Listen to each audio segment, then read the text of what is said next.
No.7 is Bohemian Rhapsody. I really wanted to see that before we did this top 10 list because I knew that it would be in there, and it hasn't been included for that reason. Yeah, so we were talking we're talking about A Star Is Born earlier, and I'm like, shit, yeah. Bohemian Rhapsody, because literally,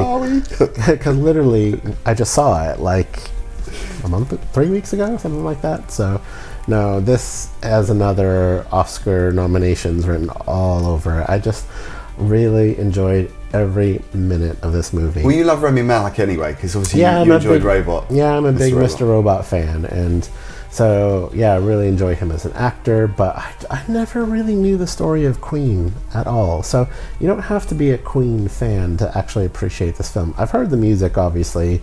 I can't say that I'm a massive fan of Queen, but those songs are just everywhere, especially if you live in England. It's like, the songs are just everywhere. You go anywhere, there's a Queen song playing. I don't know any... Well, actually, no, I probably know one person out of loads of people that I know that have seen it that has been a bit sniffy about it. But I think they were expecting it to be a movie about the dark side of his life. And I don't think it was that kind of film. I think it was more celebratory, wasn't it? I mean, obviously you have to touch on that. It got pretty dark in places. Okay. Yeah, they're like... When they were exploring his...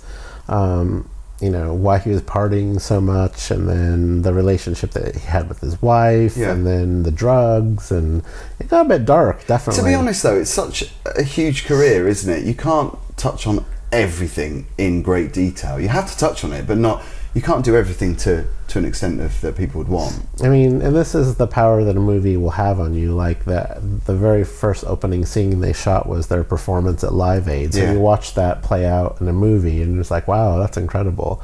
And I actually watched the Live Aid performance on YouTube. I'm like, wow, they did such a good job recreating that. It's like almost shot for shot. Even the Pepsi cups look exactly the same, and good attention to detail.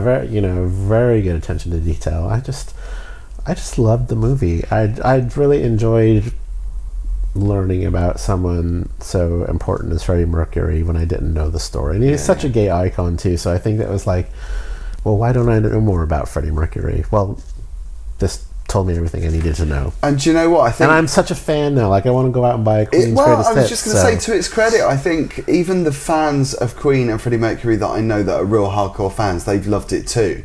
And I think there's always a danger where you tackle someone's life, especially a musician that's been through the life that he's been through. I think there's always a danger that you're going to get something wrong, very wrong. And I don't think they have. I mean, I've not seen it, so I can't say, but from what I've heard... And now I kind of want to go out and see Queen and Adam Lambert. Like, I just want to see them now. Yeah. So number 7 for me is Beast. We saw this. Oh, okay.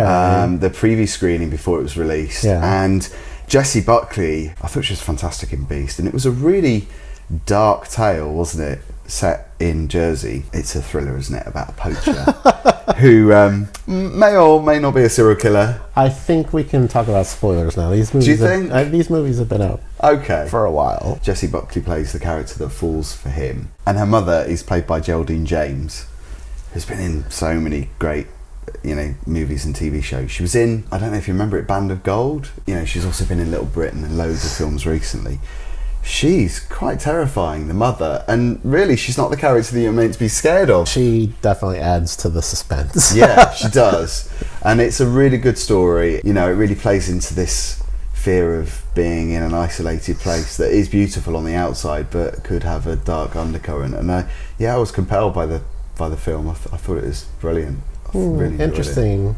I'm glad you liked it. Yeah, I did. I didn't like it as much. You didn't love it as much, obviously, because you would have mentioned it so far. At least Although, when I was going through the list of things to consider, I was like, oh, Beast. I'm like, nah.